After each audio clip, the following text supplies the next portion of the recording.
요즘 대한민국 반도체 산업의 위치가 심상치 않습니다. 삼성전자도 어닝쇼크로 인한 반도체 1위 자리를 대만의 TSMC에 내준 데 이어 미국의 칩4 동맹, 그리고 미국이 중국의 반도체 관련 장비 수출을 전면 통제 발표하면서 악의적 봉쇄라고 중국은 강렬한 반발을 하고 있습니다. 그래서 오늘은 대한민국 경제 성장의 견인차 역할을 하고 있는 반도체라는 딱딱한 주제를 가지고 왔습니다.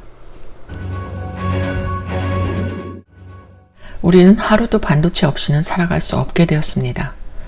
특히 2019년부터 인공지능 AI 기술에 대한 이야기가 자주 나오는 만큼 반도체의 중요성에 대하여 실감하고 있습니다. 여기서 비전공자를 위한 반도체 역사를 보자면요. 반도체의 시작은 기계적 계산기를 사용하고부터입니다. 그러니까 컴퓨터의 발전은 기계적 계산기부터라고 하는 거죠. 그럼 우리 실생활에서 반도체가 얼마나 많이 들어가 있는지 알아보겠습니다. 우리가 매일 사용하는 스마트폰, 그 안에는 심카드, 메모리칸, 디스플레이, 다양한 반도체들이 들어있습니다. 그리고 버스나 지하철 탈 때에도 우리가 사용하는 교통카드에도 반도체가 숨어 있습니다. 이 반도체 칩이 저장된 정보를 카드 리더기가 읽어내는 기술, 즉 무선인식 기술을 이용해서 우리는 편리하게 매번 돈을 내지 않고 카드를 이용하게 되는 거죠. 또한 노트북이나 타블렛에 있는 CPU, USB, 그래픽카드, 램 등 이렇게 다양한 반도체가 들어가고 있습니다. 요즘 많이 운전 중에 사용하는 내비게이션, 세탁기에도 전자제품의 두뇌라고 하는 MCU, 마이크로 컨트롤 유닛이라는 반도체가 있어 시간 예약과 같은 것들을 컨트롤하게 되고요. 이렇게 우리 실생활은 반도체와 같이 늘 생활하고 있는 것입니다. 특히 자동차에는 정말 많은 반도체가 들어가고 있고요. 집안에서 사용하는 밥솥, TV, 리모컨, 그리고 요즘 매스컴에 자주 나오는 AI까지입니다. 이렇게 반도체는 쓰이지 않는 것을 찾기 힘들 정도로 중요한 부품입니다. 우리나라 반도체 역사를 보면요. 1970년대에는 PC 산업이 시작했고요. 90년대에는 디지털 시대, 2000년도에는 모바일 시대를 거쳐 2020년도에는 4차 산업혁명이라고 말하는 AI, 5G, 빅데이터, 에너지 이렇게 새로운 산업이 열리면서 이러한 모든 기본 산업의 바탕은 반도체입니다. 이러다 보니 세계 글로벌 시장에서도 경쟁력을 가지고 경제를 넘어 외교, 안보 문제까지 가는 시대에 우리는 살고 있습니다.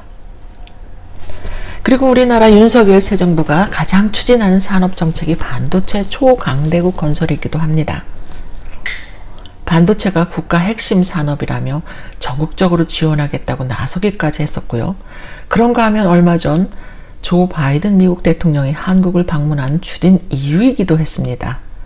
왜냐하면 미국은 세계 전쟁에서 이기려고 내놓은 제안이 있습니다. 바로 미국의 반도체 공장을 지을 경우 68조 원을 지원하겠다고 나옵니다. 파격적으로 나옵니다. 곧 미국 상원회에서 이 법을 처리한다고 하고요.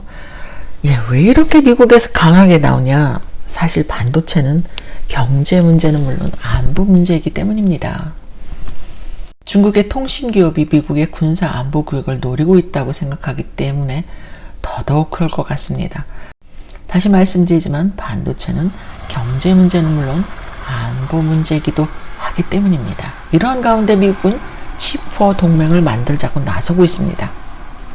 칩4 동맹이란 미국을 주체로 일본, 타이완, 그리고 한국의 반도체 공급망 동맹을 추진하는 일입니다.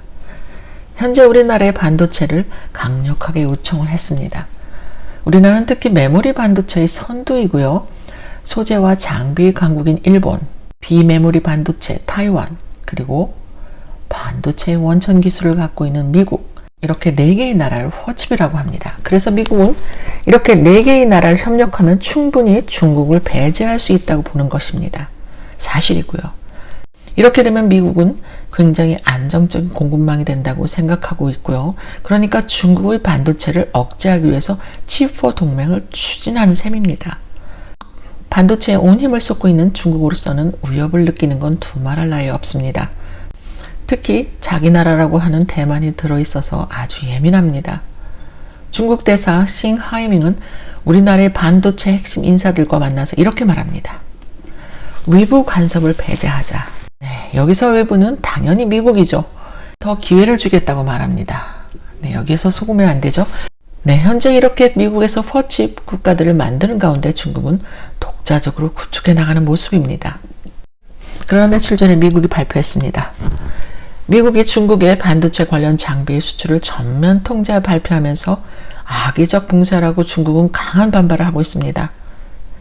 미국이 첨단 반도체는 물론 반도체 제조 장비도 중국에 수출하지 못하도록 통제한 것입니다. 미국의 기술로 중국이 차세대 무기 개발을 하는 것도 차단하겠다는 의도로 숨어 있는 것 같습니다. 이것은 개별 기업이 아니라 아예 중국 전체를 틀어막는 일입니다. 그러자 중국은 미국 기업도 타격받을 것이라고 경고까지 나섭니다. 이러는 가운데 우리나라는 중간에서 참 애매하죠. 미국이 주도하는 치포 동맹에 가입하는 것이 당연히 고민이 되지요. 왜냐하면 퍼칩 동맹은 중국을 겨냥한 동맹이기 때문입니다. 그것도 그런 것이 우리나라 반도체의 최대 수요처가 중국이다 보니 눈치를 안 볼 수가 없습니다. 잘못했다가 예전처럼 사드 보복 때처럼 되면 안 되지 않습니까? 참 우려가 됩니다. 그렇다고 미국의 치포 동맹이 참여 거부하기도 쉽지 않죠. 왜냐?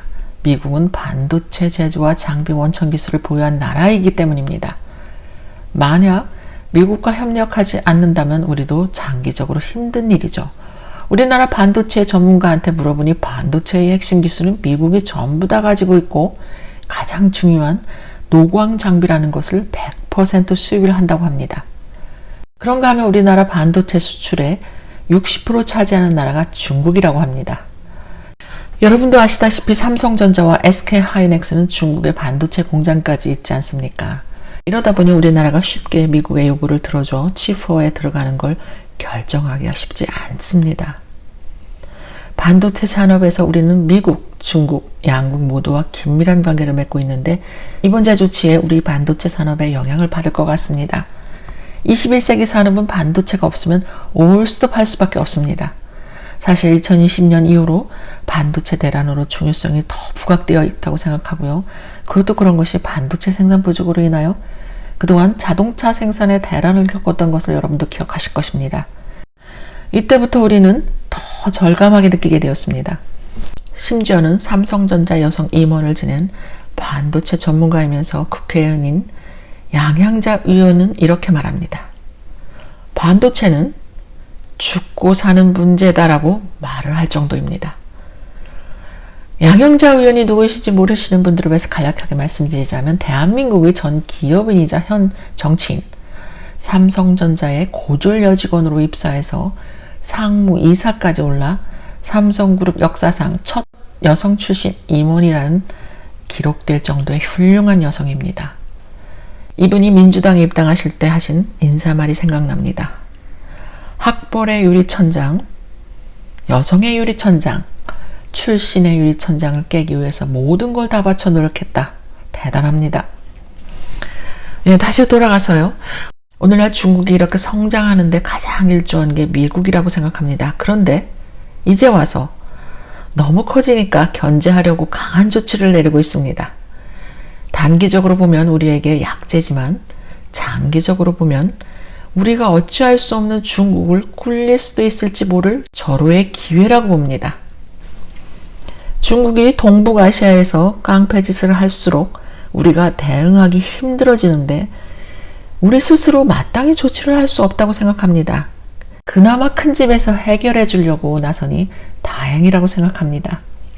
여러분 생각은 어떠십니까? 저는 다른 이야기로 돌아오겠습니다.